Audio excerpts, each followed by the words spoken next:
आपने सुविधाएं दे दी, आप अच्छे माता पिता बन गए, आपने अलग कमरा बनवा दिया, अलग लैपटॉप दे दिए, कपड़े दे दिए, अच्छे स्कूल में एडमिशन। अच्छा स्कूल भी कौन तुम्हारी मतलब में मुझे पता नहीं, किसी अच्छा कहते हो। तुम्हारे लिए अच्छा क्या है? जो ज्यादा से ज्यादा तुम्हें कमाई के योग्य घोड़ा बना सके, ज्यादा से ज्यादा माल कमाने वाला बना सके, उसको तुम अच्छे स्कूल कहते हो। यह अच्छाई की धारणा भारतवर्ष को भूलना पड़ेगा। हां, मैं पागलों की तरह चिल्लाता रहूंगा, कभी रायपुर, कभी नागपुर, कभी मुंबई, कभी दिल्ली, मेरा काम है। और यह सोचकर नहीं चिल्लाता कि तुम्हारे भीतर कोई परिवर्तन आएगा, बल्कि यह सोचकर चिल्लाता हूं कि कहीं किसी दिन मैं न भूल जाऊं कि मुझे भी इसी रास्ते पर चलना है। अगर तुम्हें लाभ होता है तो यह बाई प्रोडक्ट है, प्रोडक्शन नहीं है मेरा। प्रोडक्शन तो खुद के लिए है। मैं इसलिए बोलता हूं, मुझे याद रहे, ये बोलते बोलते जब जाऊं तो उधर कोई ऐसे कुकर्म न करूं, अरे भैया अभी 1000 आदमी के सामने इतना बोल के आ रहे हो, खबरदार आंखों पे, कानों पे और अपने पैरों पे जरा लगाम रखो बाबा जी। ये इसलिए बोलता हूं, और आप भी इसलिए करिए। हमें कोई बहुत आशा नहीं है, और ना मैं यहां सुधारने के लिए आया हूं, क्योंकि पूरी जिंदगी भी पड़ी है मुझे खुद सुधरने के लिए। कल ही मैंने कहा, मेरे बच्चे मुझे सिखाते हैं, आप गुस्सा बहुत करते हैं कि हाँ यार हो तो जाता है, अच्छा अगली बार से नहीं करूंगा। आप गुरुजी आपको देखना चाहिए सबकी तरफ, जो लोग आते हैं नए लोग, उनसे आपको बात करना चाहिए, हाँ यार नहीं होता, चल कल से करते हैं। रोज ही तो सीखता हूं आपसे, आप जो बताते हो। कहां कहता हूं गुरु मैं हूं कि तू है? कहां अहंकार है? जहां अहंकार हो गया वहां करतार कहां? जब मैं था तब हरि नहीं, अब हरि है मैं नाही, प्रेम गली अति सांकरी तामे दू न समाही। अगर अहंकार हो गया तो काहे के गुरु, काहे के संत, काहे के मनुष्य, काहे के सज्जन, किस बात के हो तुम?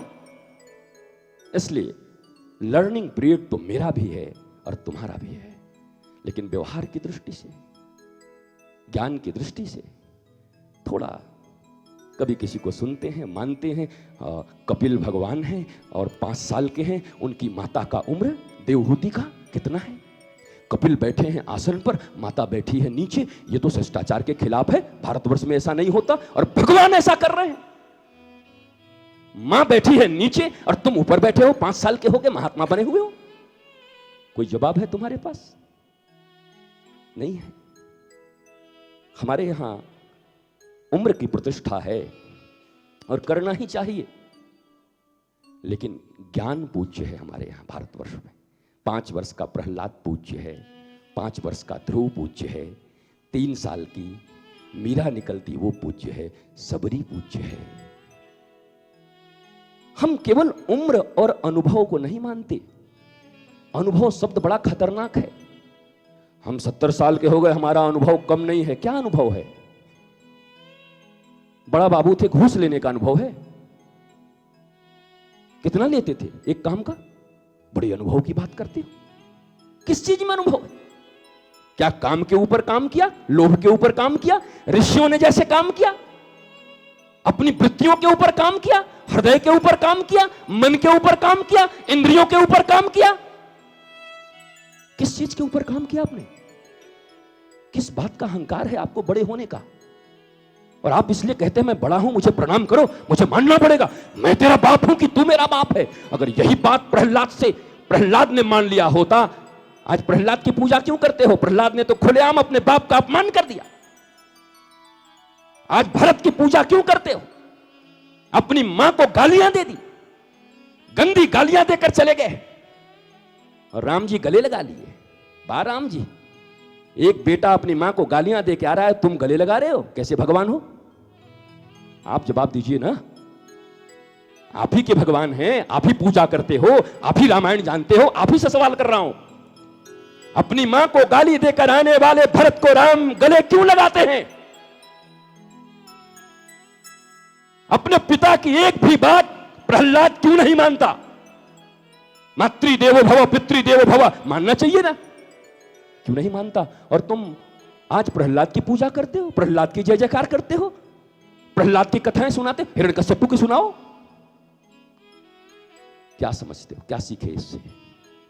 नहीं नहीं नहीं, सिर्फ माता पिता होना बड़ी बात नहीं है। वो तो सृष्टि का, आपका, उनका पता नहीं क्या उधार था कि आपके गर्भ से उनको जन्म लेना था।